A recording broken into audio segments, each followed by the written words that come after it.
Sé que desde niños todos tuvimos la fascinación por un juguete, algún objeto que era prácticamente inalcanzable por su alto costo. Sin embargo, imagínate que aquel juguete deseado lo hubieras podido tener. ¿Qué hubiera pasado si de pronto te hubieras dado cuenta de que algo muy oscuro habitaba dentro de este? Más vale que pongas tu habitación a oscuras, que pongas atención, porque esta noche es noche de relatos de terror del gato. No sé por dónde empezar, quizá nadie me crea, pero lo que viví, lo que todavía escucho en la casa, no puede ser una casualidad. Todo comenzó hace apenas unos meses. Era domingo por la tarde y había salido con mi hijo Daniel. Él tenía 8 años. Fuimos a pasear por el tianguis de la colonia. Aquel no era un lugar elegante, como bien se sabe. Solamente había puestos improvisados con lonas rotas, suelos de tierra suelta, el aire lleno de olores de fritanga y sudor. Pero eso no era problema, era parte de nuestro día a día. Entre las filas de cachivaches y juguetes viejos, Daniel se detuvo frente a un puesto pequeño en el cual vendían diversos tipos de muñecos y demás juguetes. La atención de mi hijo fue atraída por uno de esos muñecos tipo Labubu. Yo no los conocía bien, pero parecía una especie de conejo. Noté que sus expresiones carecían de ternura. Era un peluche de hecho un tanto feo y grotesco, sobre todo su sonrisa torcida, que me incomodó profundamente. A mí no me gustó para nada, pero mi hijo sí. Él estaba fascinado. Noté que la caja estaba hecha con muy mala calidad, así que le pregunté al sujeto si era original.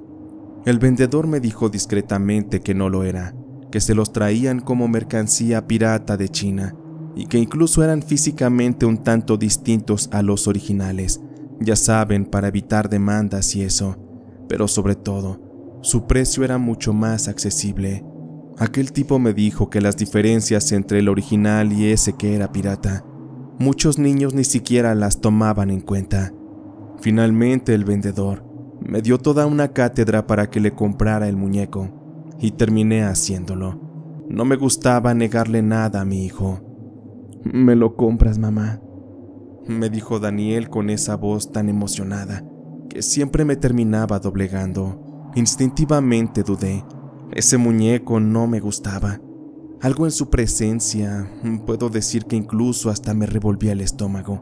Pero el vendedor, que era un hombre extremadamente delgado, de piel curtida y mirada evasiva, me ofreció el muñeco por apenas 100 pesos. Sonreí incómoda y no me quedó más que pagar. Y así nos llevamos aquella cosa a casa, pero de verdad que nunca debía hacerlo. En los primeros días, Daniel no soltaba al muñeco. Lo abrazaba para dormir, lo sentaba en su silla durante la cena. Incluso le hablaba en susurros cuando creía que no lo veía. Al principio me pareció normal, pero en cuanto empecé a notar otras cosas inquietantes, de verdad que me puse a pensar. Una noche, mientras preparaba la cena, escuché claramente a Daniel reír a carcajadas en su habitación. Era una risa aguda, desbordada, casi histérica.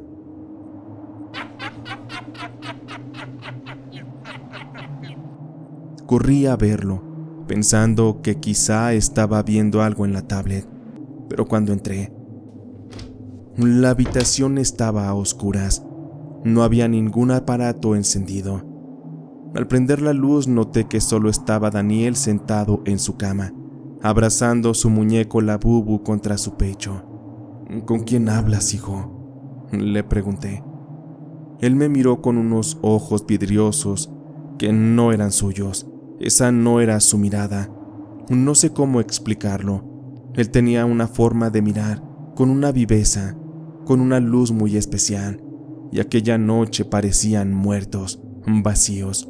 No eran los ojos de mi hijo. «Con Rino, mamá, estoy hablando con él», me dijo mi hijo acariciando la cabeza del muñeco, con un movimiento lento y hasta obsesivo. «Rino, Nunca le habíamos puesto nombre al muñeco, hijo. ¿De dónde sacaste ese nombre? Daniel me miró y se notó molesto de que le preguntara, y me miró con ojos fríos. Sentí un escalofrío que me paralizó, pero no quise preocuparme más de la cuenta. Acosté de nuevo a mi hijo, apagué la luz y me retiré sintiéndome nerviosa. Yendo por el pasillo comencé a escuchar que mi hijo hablaba nuevamente con ese muñeco, y mi tranquilidad, a partir de ahí, nunca más volvió. Con los días Daniel empezó a cambiar. Su comportamiento se volvió errático, me insultaba sin razón, con palabras que yo sabía que no conocía, porque ni siquiera las decíamos en casa. Mi hijo me miraba con odio, con una especie de rencor que no era propio de un niño, mucho menos del mío. Y cada vez que esto ocurría, curiosamente el muñeco estaba cerca, ahí, presente, como un testigo silencioso. Una madrugada escuché un golpe fuerte en su habitación.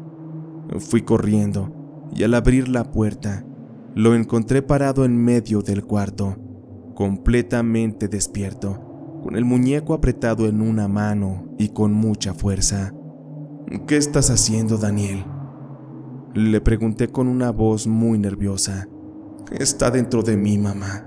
Rino quiere que nunca nos separemos, susurró mi hijo, sonriendo de una forma torcida, idéntica a la mueca bordada de aquel muñeco. No supe qué responder.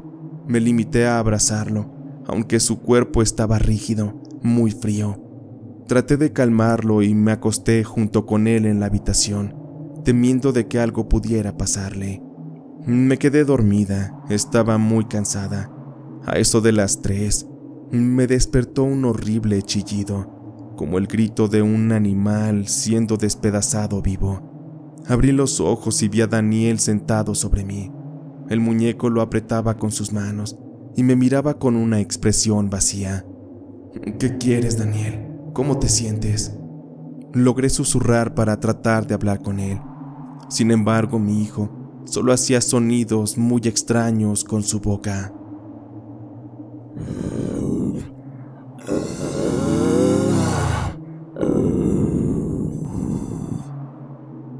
Su voz era distinta, grave y rasposa. Era imposible que saliera de su pequeña garganta. De verdad, en ese momento sentí mucho miedo.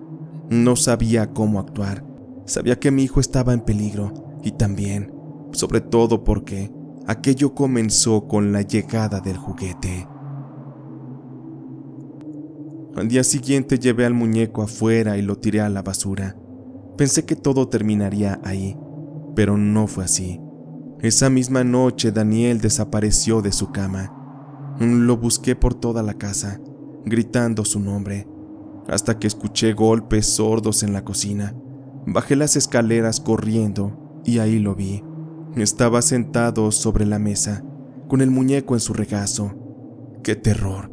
Porque el muñeco estaba de regreso. ¿Cómo demonios había vuelto? ¿Acaso mi hijo fue a buscarlo y lo encontró?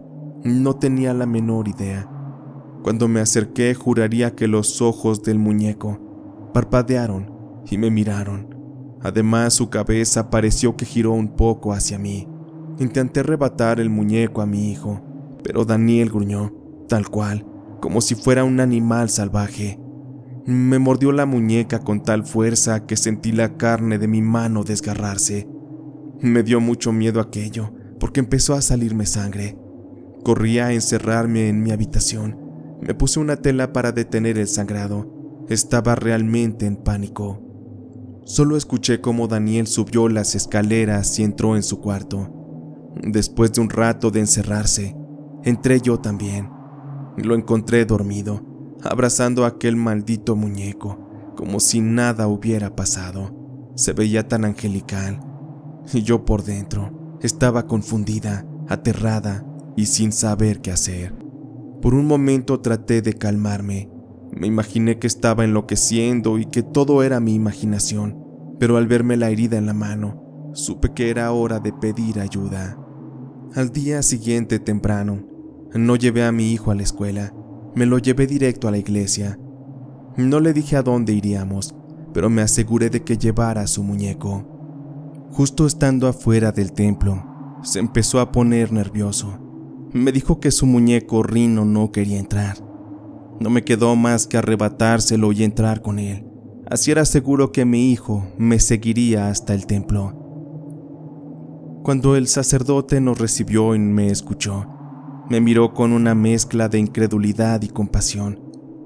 Pero cuando me pidió que le entregara el muñeco a mi hijo para ver qué pasaba, después de unos minutos que mi hijo andaba por ahí jugando, su aspecto físico cambió. Su mirada era distinta. Sus pupilas estaban muy dilatadas y eso preocupó al sacerdote, quien me dijo: Perdóneme, señora, pero a mí se me hace que esto no es solo un objeto. Algo debió ser invocado a través de ese muñeco. No tengo idea de qué, pero de alguna forma está afectando a su hijo. No tengo idea de dónde lo sacó o qué pasó con ese objeto antes de que usted lo comprara. Hay casos así extraños y no solamente con muñecos. Puede ocurrir con cualquier objeto. Dígase una fotografía, un crucifijo, algo personal, pero voy a tratar de ayudarla. El sacerdote nos pasó a un espacio más privado, encendió unos cirios y comenzó a rezarle a Daniel. También lo roció con agua bendita y le puso un crucifijo en la frente. Daniel lloraba y se empezó a empalidecer más, al grado que convulsionó. Vomitó algo negro, espeso, que olía a podredumbre. El muñeco se agitó en sus manos, temblando como si algo adentro luchara por salir. Entonces el sacerdote lo tomó en sus manos y lo colocó sobre una vasija metálica, le roció alcohol y le prendió fuego.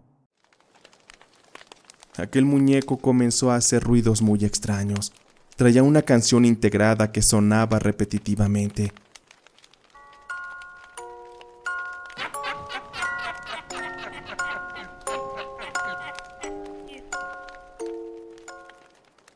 Pero aquello era otra cosa.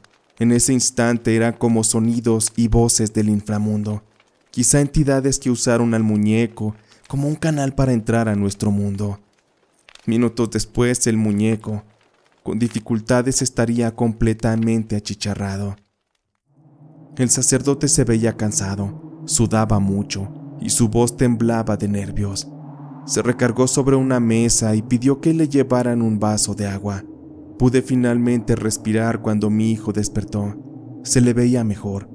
Estaba confundido. Él no entendía dónde estábamos o qué hacíamos. Solo lo abracé y le dije que lo amaba. Nos despedimos del sacerdote asegurándonos que estaba bien. Daniel y yo fuimos a casa y tratamos de descansar. Mi hijo durmió muchas horas. De verdad lo hizo como nunca. Me sentí muy tranquila. Pero eso duró muy poco, porque debo contarles que a los pocos días, en la noticia de que aquel sacerdote de la iglesia había sido encontrado muerto en su habitación, sacudió al barrio donde vivíamos. Había muerto mientras dormía. No se sabe si de causas naturales o quizá causas sobrenaturales. Lo que sí es que la culpa me ha acompañado desde entonces. No encuentro explicaciones para lo sucedido.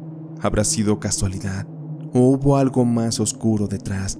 En fin, no aconsejo comprar cosas de segunda mano ni de dudosa procedencia. Las energías están en todas partes y solo esperando encontrar una forma para manifestarse y apoderarse de nuestras almas. No se vayan todavía, comunidad. Aún tenemos un relato más en este episodio. Pero antes, me gustaría que me regalaran un me gusta en este episodio y también que me regalen un comentario. Díganme de dónde nos escuchan. Ahora sí vamos con la siguiente historia.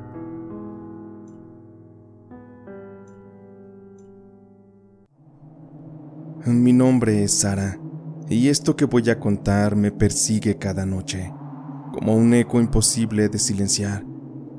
Todo comenzó cuando mi madre decidió limpiar la casa de mi abuela, esto después de su muerte. Aquella era una casa viejona, llena de polvo, humedad y muebles que parecían respirar con su propio ritmo lento y fatigado. En uno de los closets del ático, escondía detrás de cajas viejas y trastos inútiles una caja de cartón, casi destruida por el paso del tiempo, toda llena de polvo. Adentro había incluso telarañas, y en aquella caja, al abrirla, nos dimos cuenta que tenía un juguete, uno de esos Furbies. Pero no era cualquier Furby, era uno de esos modelos antiguos, de finales de los 90, con pelaje de color oscuro, pico de plástico amarillento y ojos mecánicos que parecían demasiado reales para un simple juguete. Me acerqué y lo tomé en mis manos. Me llamó mucho la atención y le pregunté a mi madre que de quién era. Era de tu primo Andrés. Ese Furby fue su juguete favorito. Me dijo mi madre aquello sonriendo, pero con una tristeza en sus ojos cristalinos. Seguramente la nostalgia le invadió. Mi primo Andrés había muerto años atrás. Yo era apenas una niña cuando aquello sucedió, y recuerdo muy poco de ese tiempo. Un accidente estúpido, dijeron todos, pues Andrés cayó de una forma extraña de la terraza del segundo piso mientras jugaba. Cayó completamente de cabeza y se rompió el cuello al instante. Su vida se esfumó también, en un abrir y cerrar de ojos. Su muerte dejó mucha tristeza en la familia. Todos lo querían mucho, y cada que se tocaba el tema, todos se desbordaban en llanto. Por eso es que nadie en la familia volvió a hablar mucho de él después de que murió. Era como si su recuerdo hubiera sido enterrado junto con su cuerpo. Nadie se atrevía a hablar de aquello, y con esto es como si Andrés simplemente no hubiera existido en la familia. Con el Furby en mis manos lo miré y sentí una extraña punzada en el pecho, una sensación fría, como si el aire a mi alrededor se hubiera espesado de golpe. ¿Te gustó el muñeco, Sara? ¿Lo quieres?, me preguntó mi mamá. No sé por qué, pero asentí, abrazando al muñeco y sintiendo ese nuevo vínculo. Esa misma noche llevé el Furby a casa. Aunque su batería original debía estar muerta hacía décadas, decidí ponerle pilas nuevas, más por curiosidad que por otra cosa. Pensaba que, en el mejor de los casos, no funcionaría, y en el peor, emitiría balbuceos tontos y enlatados de cualquier juguete viejo. Pero cuando coloqué las baterías, algo muy raro pasó. El Furby se encendió de inmediato.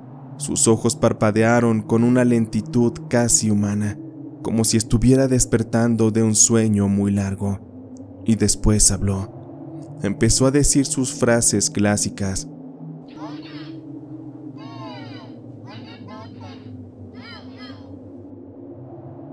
Y me dio risa y gusto de ver que aún funcionaba. De inmediato, pese a que su aspecto me parecía grotesco en comparación a los Furbies de hoy en día, pude rápidamente encariñarme con ese muñeco, sobre todo por el valor sentimental de que había pertenecido a mi primo antes de que él hubiera muerto. Los primeros días yo traía el Furby para todos lados, incluso a la escuela. El detalle era callarlo. Hablaba mucho y no se podía apagar. Hasta la maestra me prohibió llevarlo a clases. Justo para esas fechas se acercaba el Día de Muertos. En casa se pensaba hacer un altar, y por la reciente muerte de mi abuela, se decidió colocar el altar en su nombre, con su imagen. Por curiosidad le pregunté a mi mamá si algún día le pusieron un altar a mi primo Andrés. Ella dijo que no, que por el dolor tan grande que traía su recuerdo, nunca lo habían hecho. Eso me hizo pensar pena por Andrés. Era injusto, pero no había mucho que hacer. Esa noche estuvimos rezando y recordando a mi abuela. Mi mamá hizo tamales y cenamos muy rico. Más tarde nos fuimos a dormir, y como de costumbre, yo coloqué el Furby en el taburete junto a mi cama y me quedé dormida. Habrá pasado un par de horas.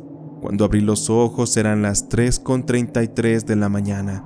En ese tiempo no entendía que esa hora era bastante oscura y no daba buenas señales. Me senté sobre la cama Esperaba para despabilarme un poco y poder ir al baño cuando de pronto el Furby se encendió.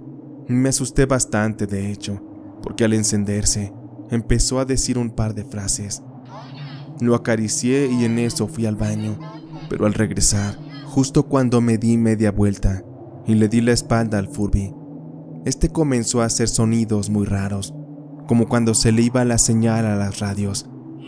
Y posterior a esto, empecé a escuchar una voz, pero no era la del Furby, era la de un niño, la cual sonaba muy grave. ¿Por qué me olvidaron? Aquí hace mucho frío. Está oscuro. No veo nada. Solo hay voces por todas partes. Ayúdame, Sara. Ayúdame. Aquella voz se escuchaba quebrada y como si saliera de lo más profundo de un pozo. Supuse que era la voz de Andrés. Mi corazón latía muy fuerte, martillaba en mis oídos. Me levanté de la cama de un sobresalto y corrí gritando a buscar a mi madre. Cuando entró al cuarto le conté todo lo que pasaba, pero ahí estaba el Furby, en silencio, como un juguete cualquiera. Mi madre me miró preocupada. Ella había tenido un mal día y supe que la había molestado cuando la fui a buscar. Estás sugestionada, Sara. Son recuerdos solamente, pero me quedaré aquí para que duermas. Así que recuéstate, descansa. Me voy a llevar al Furby fuera de la habitación. No me quedaba más que hacer caso a mi madre. Me acosté de nuevo y mientras dormía, comencé a soñar. Me veía a mí misma jugando. Estaba de rodillas jugando con carritos y otros juguetes en el piso. Aquella casa era la de mi abuela, justamente en la terraza del segundo piso. Era evidente que en ese sueño no era yo. Mis manos y mi cuerpo eran de niño. Recuerdo que estaba el Furby también, sobre una silla, y me miraba, y en ratos decía sus frases, y yo interactuaba con él. De un momento a otro me encontraba en el borde de la terraza. No sabía cómo llegué ahí. En un abrir y cerrar de ojos, me vi cayendo. Todo parecía ocurrir en cámara lenta. Yo trataba de mover mis manos, pero era demasiado tarde. Ya no había salvación. Di un golpe de lleno contra el piso, y en eso solo escuché cómo tronó mi cuello, y después vi todo negro. Un silencio profundo lo invadió todo, y después fue que desperté. Mi corazón latía muy fuerte. Sudaba a chorros y mi madre estaba durmiendo frente a mí, sentada en un sillón. Prendí la luz y la abracé. Le pedí que nunca se fuera. Mi madre estaba preocupada por lo que pasó.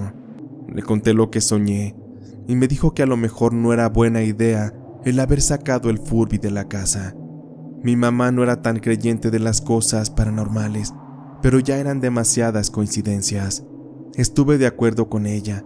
Estaba segura que mi primo Andrés, a lo mejor a través de ese muñeco, hizo contacto conmigo para hacerme sentir lo que él sintió al morir y también para traer un mensaje de que él no estaba descansando en paz, ni siquiera parecía estar consciente de haber muerto.